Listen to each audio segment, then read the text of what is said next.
প্রাণপ্রিয় সাতক্ষীরাবাসী, বাংলাদেশের মজলুম জনপদ হিসাবে পরিচিত এই সাতক্ষীরা ঈমানের পরীক্ষা বাংলাদেশের সবচাইতে বেশি দিয়েছেন আপনারা। এই জন্য আপনারা বেচার নাকি কষ্ট হয়েছে। হুয়া জিতাবাকুম ওমা জাআলা আলাইকুম ফিদ্দীন মিন হারাজ। আল্লাহ তাআলা বলেন, তিনি সে আল্লাহ যিনি তোমাদেরকে নির্বাচিত করেছেন। এই কি সমস্যা কি? যে যেখানে আসে আসুক, বসে।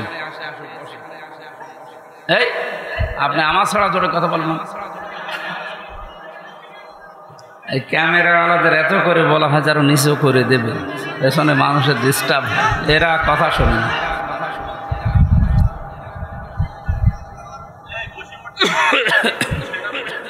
এই জায়গায় বসে পড়া যায় না? কাদা তো এখন কি করবেন? কি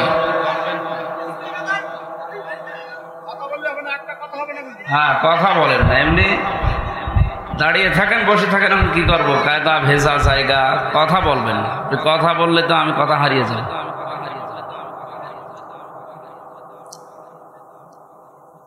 আল্লাহ বলেন, আমি আল্লাহ তোমাদেরকে নির্বাচিত করেছি। শব্দের দিকে খেয়াল করেন। হুয়া জিতাবাকুম, এ জিতেবা মানে নির্বাচিত করা।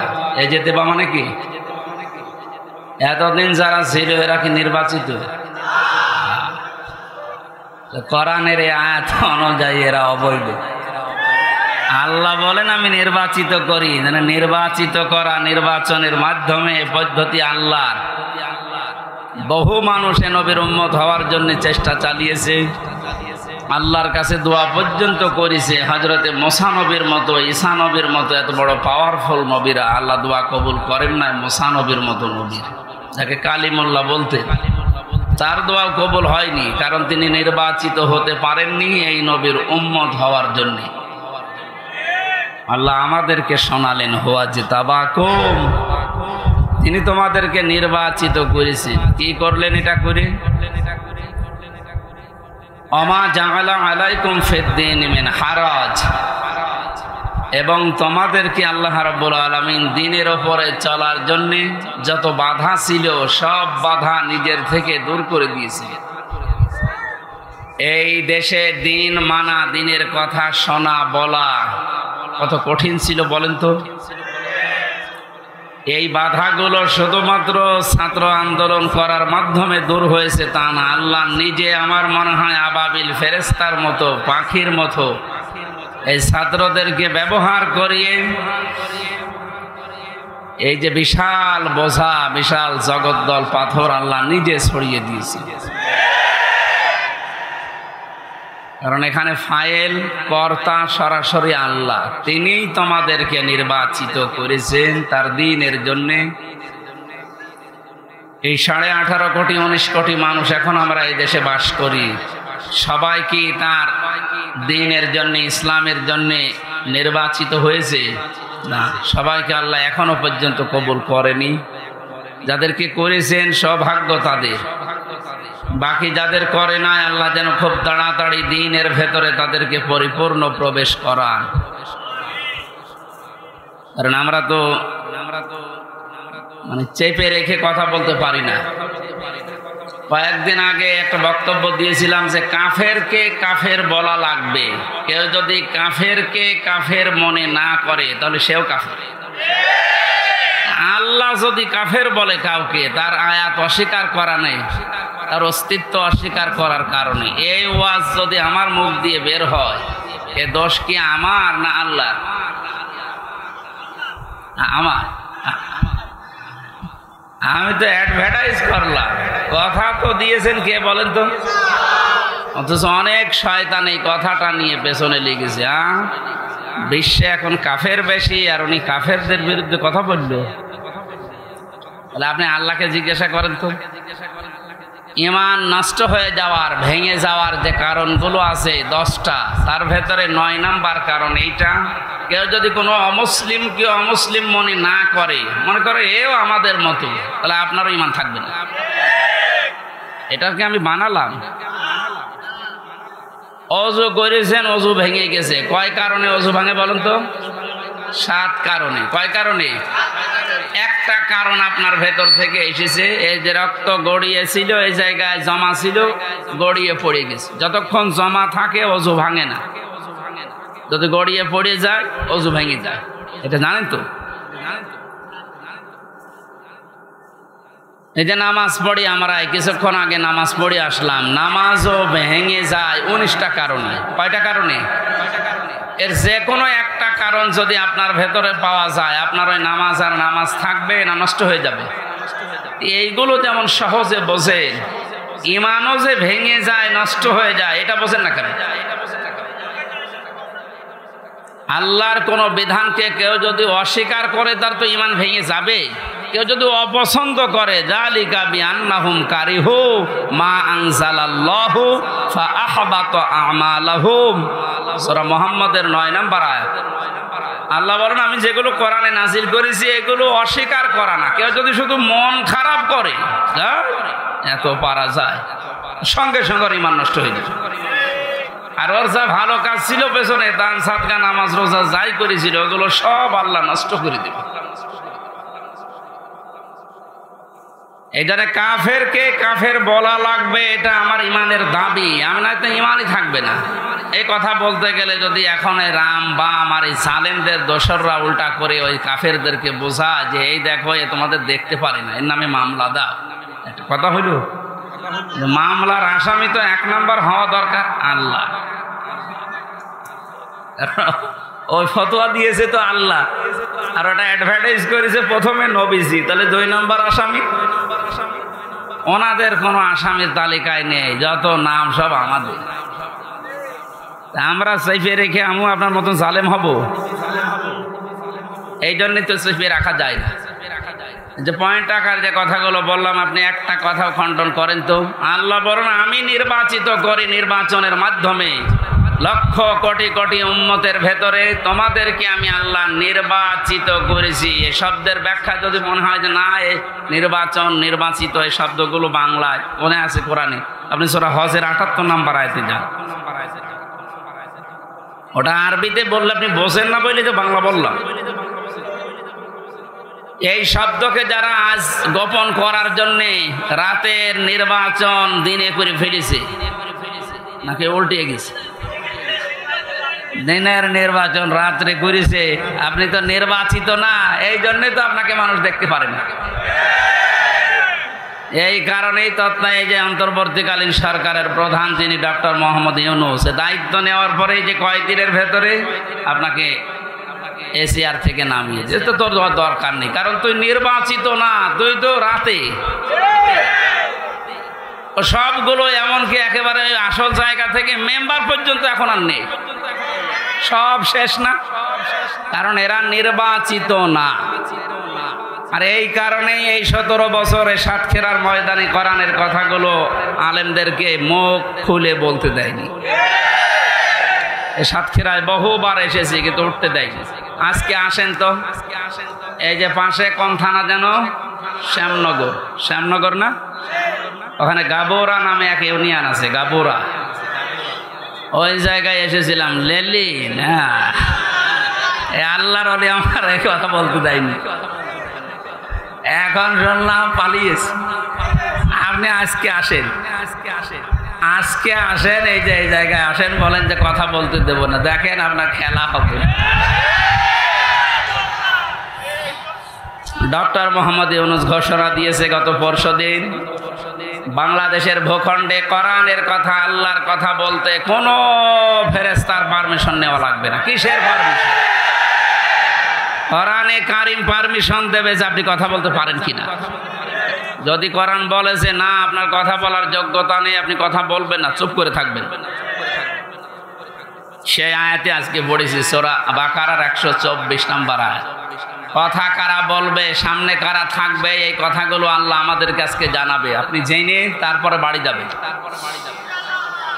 তাহলে আমরা যেহেতু সাতক্ষীরা, আপনারা মানুষ সাতক্ষীরার, আমিও খুলনা বিভাগের মানুষ, এই বিভাগের মানুষ। আমরা বাংলাদেশে যে মানুষগুলো কোরআনের পক্ষে থাকতে গিয়ে সবচাইতে বেশি জুলুমের শিকার হয়েছে, তার ভেতরে আপনাদের নাম আছে।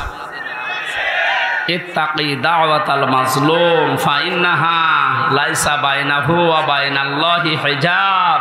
মুসলিম শরীফের হাদিস।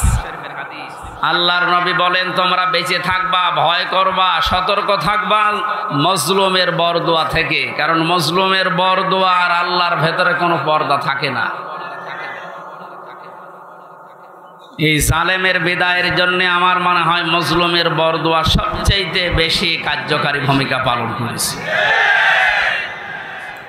ছাত্র জনতা এবং সাধারণ যারা জীবন তো দিয়েছে, তাদের জীবনের উপরে, শাহাদতের উপরে এবং মজলুমের বরদোয়ার উপরে আল্লাহ কবুল করে আমাদেরকে স্বাধীন একটা দেশ এখন দিয়েছেন। এখনো আমরা স্বাধীন না, ষড়যন্ত্র এখনো চলছে। কথা বলেন না কেন?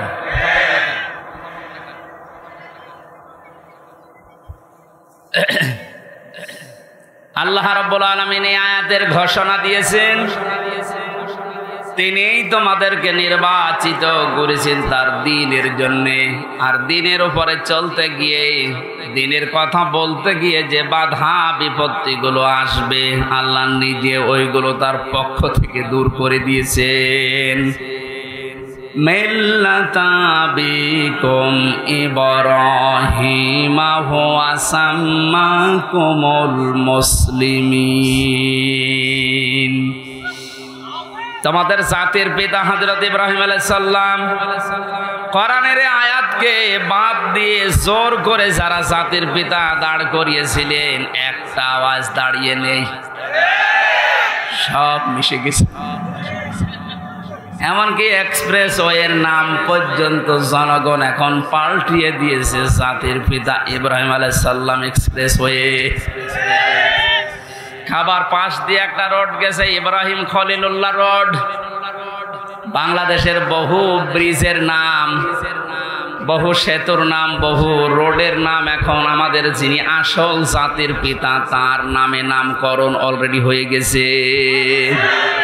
এই জন্য কোরআনের উপরে মাস্তানি করে কিছু চাপিয়ে দিতে যাবেন না, ওটা টিকবে না। আর কথা বলেন না কেন? কোরআনে সূরা হজের ভেতরে আল্লাহ মূর্তির বিরুদ্ধে কথা বলেছিলেন,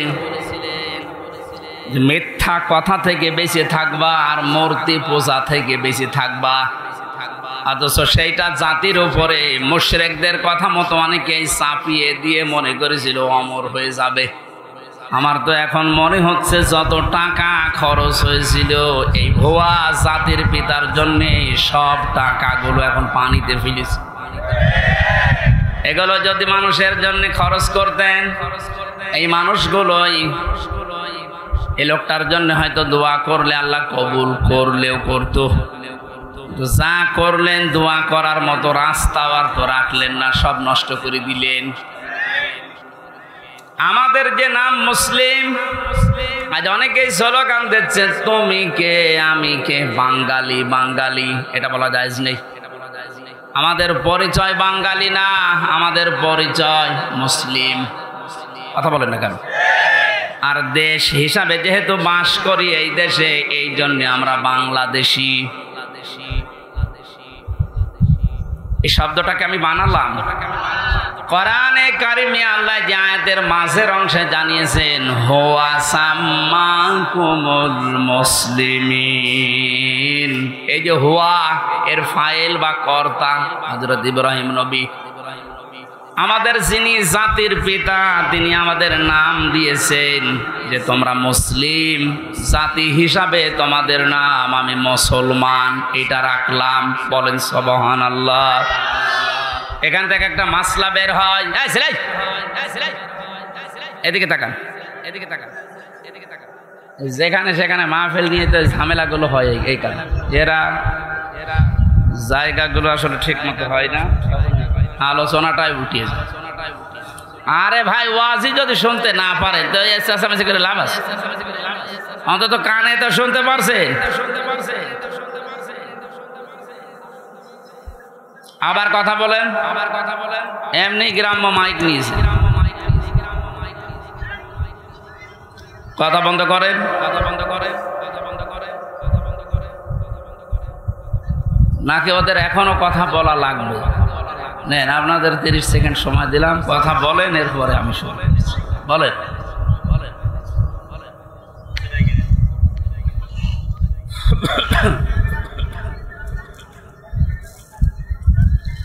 আমার ভাইরা, এখান থেকে যে মাসলাটা বের হয়, মা বোনেরা যারা বিভিন্ন জায়গায় বসে শুনতেছেন, আপনারও এখানে একটা দায়িত্ব বের হয়।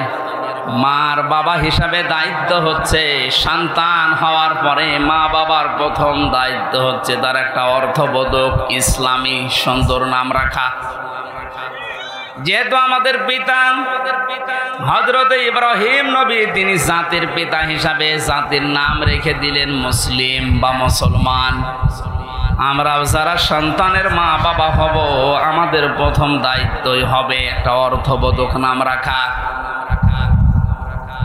এটা আমাদের জাতির পিতা ইব্রাহিম আলাইহিস সালাম থেকে আমরা পেয়েছি।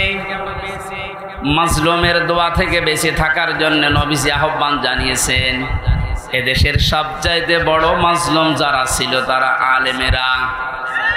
আজকে যার নাম দিয়েছেন শহীদ আল্লামা দেলাওয়ার হোসাইন সাইদি, কত বড় মাজলুম, 13টা বছর এক ঘরের ভেতরে কাটিয়ে গেল।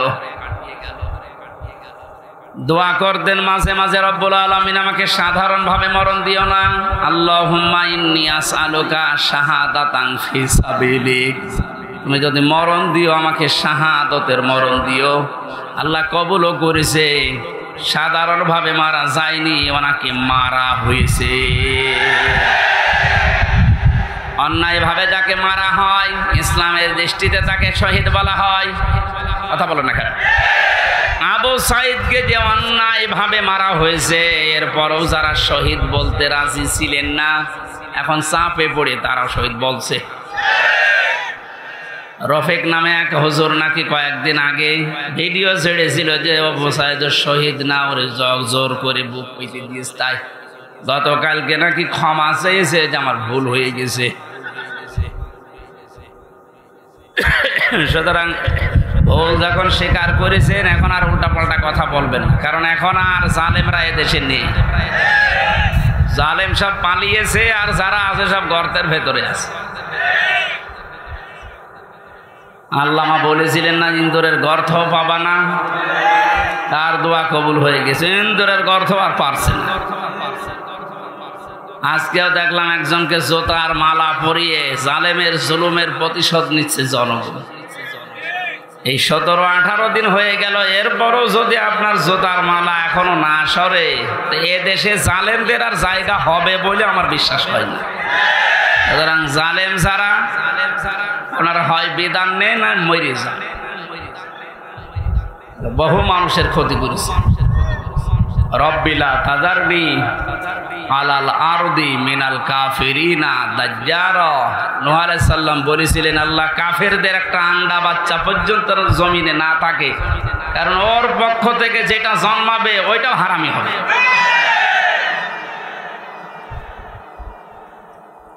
এ বড় মজলুমের দোয়া কবুল হয়ে একবারে গিয়ে দিল্লি পড়েছে। আর একটা ছোট হুজুর আমার সাথে ছিল জেলখানায়, রফিকুল ইসলাম মাদানি। পিসকে হুজুর বলে, পিসকে না, ওর বয়স এখন 30 বছর।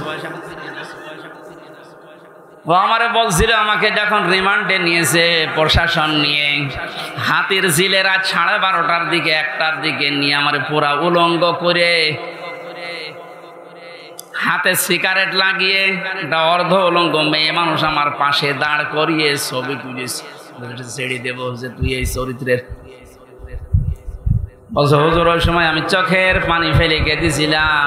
আর এক এসআইকে জিজ্ঞাসা করলাম যে, ভাই আপনারা যা করছেন আমার সাথে, এটা কি হারুন স্যার জানে না? মানে উনি তো করাচ্ছে,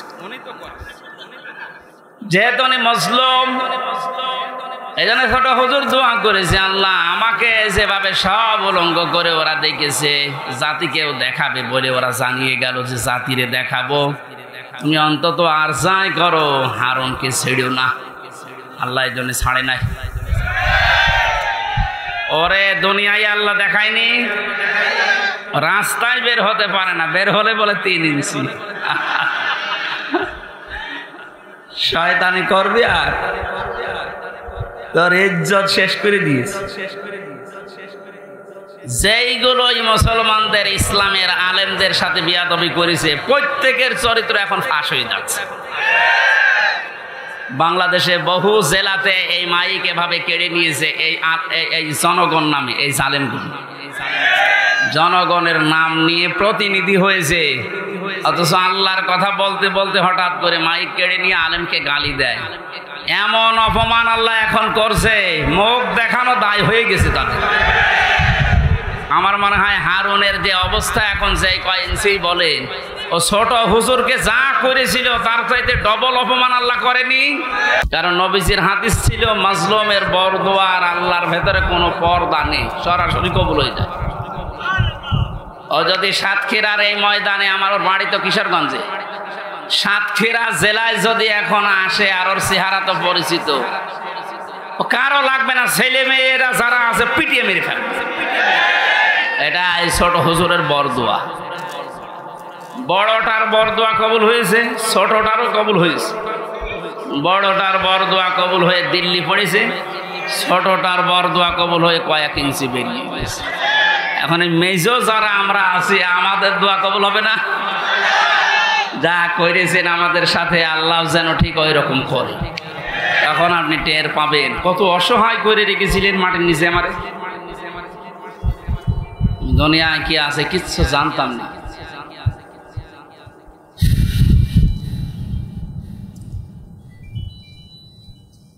আমার ভাইরা, সাতক্ষীরার মানুষদেরকে, চাঁপাইনবাবগঞ্জের মানুষদেরকে, ঝিনাইদহ জেলার মানুষদেরকে বাংলাদেশের অন্যান্য মুসলমানেরা একটু বেশি ভালোবাসে, মন থেকেই দোয়া করে, কারণ এরা ইসলামের জন্য যা হারিয়েছে আল্লাহ পাকের উদ্দেশ্যেই যেন তাদেরকে জান্নাত দিয়ে পূরণ করে দেন। যে আল্লাহ আমাদেরকে কোরআনে কারিমের কিছু কথা শোনার জন্য, আমাদের জাতির পিতা ইব্রাহিম আলাইহিস সালামের জীবনী থেকে হক কথা শোনার জন্য ময়দানে নিয়ে আসলেন। দিনের বেলায় আমাদের কাজ ছিল, সব কাজ বাদ দিয়ে কোরআনের এই ময়দানে যিনি নিয়ে এসেছে, বলেন আলহামদুলিল্লাহ। দরুদ আর সালাম পড়ছি আমাদের নবী মুহাম্মদ রাসূলুল্লাহ সাল্লাল্লাহু আলাইহি ওয়াসাল্লামের প্রতি। আমরা তেলাওয়াত করেছি সূরা বাকারার 124 নম্বর আয়াত। তাফসীর আকারে কথা বলবো, দোয়া হবে শহীদদের আত্মার মাগফিরাত কামনায়। শহীদদের মাগফিরাত কামনা করার দরকার নেই, কারণ আল্লাহ তাদেরকে নিজে খাওয়াচ্ছে। ওয়ালা তাহসাবান্নাল্লাযীনা কুতিলু ফি সাবিলিল্লাহি আমওয়াতা বাল আহইয়াউন ইনদা রাব্বিহিম ইরযাকুন। সূরা আলে ইমরানের 169 নম্বর আয়াত। আল্লাহ পাক জানিয়েছেন, হে পৃথিবীর মানুষেরা,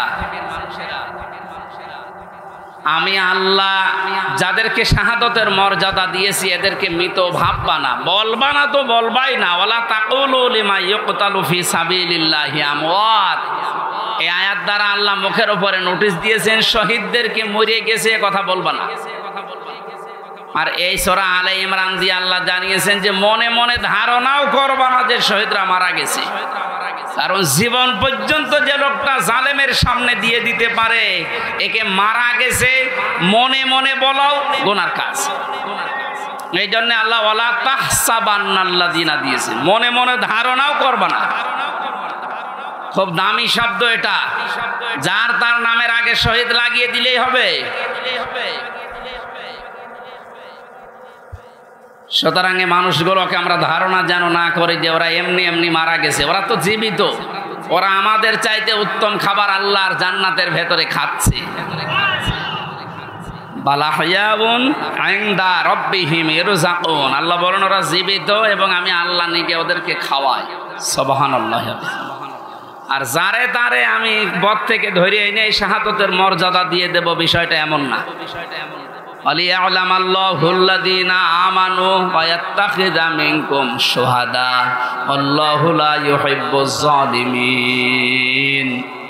সূরা আলে ইমরানের 140 নম্বর আয়াতের শেষের দিকে আছে, যাদের জীবন যৌবন আমি আল্লাহর কাছে পছন্দ হয়, ভালো লাগে, এ মানুষগুলোকে আমি আল্লাহ এমনিতেই মরণ দেই না, এদেরকে আমি আল্লাহ শাহাদতের মরণ দিয়ে ধন্য করি।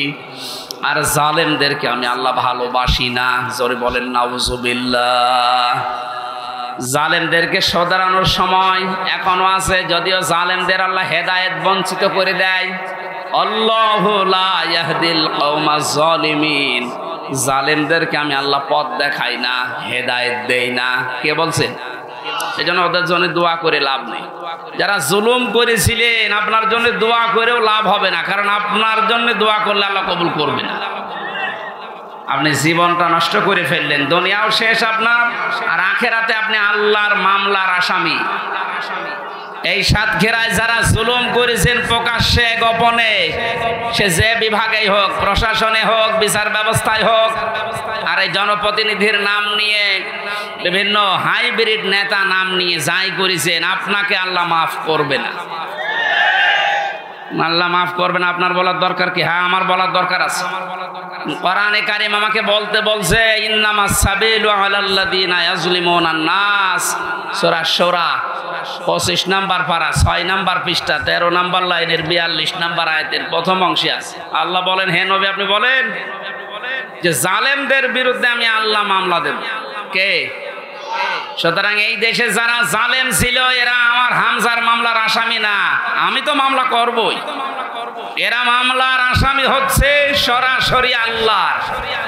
যারা এই দেশে আল্লাহর মামলার আসামি, তাদের উপরে দয়া দেখিয়ে লাভ আছে? ওরা যেমন কষ্ট দিয়েছে, আমার মনে হয় ওদেরকেও এরকম একটু কষ্ট দিয়ে বোঝানো দরকার যে দেখ ঠেলা কেন। আলেমদের গায়ে হাত দিয়ে শুধু না, পায়ে ডান্ডা বেড়ি দিয়ে, হাতে হ্যান্ডকাপ লাগিয়ে, যেটা লাগালে হাত কেটে যায়, মাজায় দড়ি দিয়ে, কালো কাপড় দিয়ে চোখ বেঁধে, গরুর মতো ছাগলের মতো টানতে টানতে নিয়ে যেতেন আদালতে।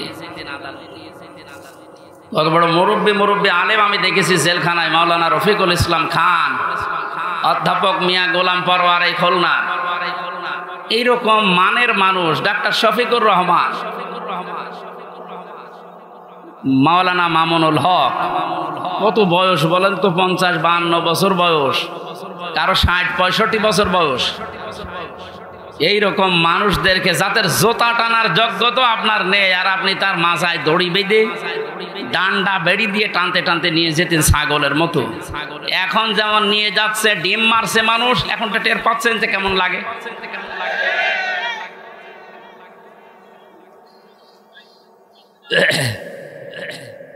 এখন যে শয়তানগুলো রিমান্ডে আছে, কয়েকদিনের পত্রিকা এবং এই যে ভিডিও আসতেছে, রিমান্ডে এখন তো আমাদের মতো কষ্ট এদের দিচ্ছে না। আদালত নাকি বলে দিয়েছে ওইসব দরকার নেই, খালি এমনি জিজ্ঞাসা করবে। শুধু জিজ্ঞাসা করছে তাই নাকি কাঁদছে।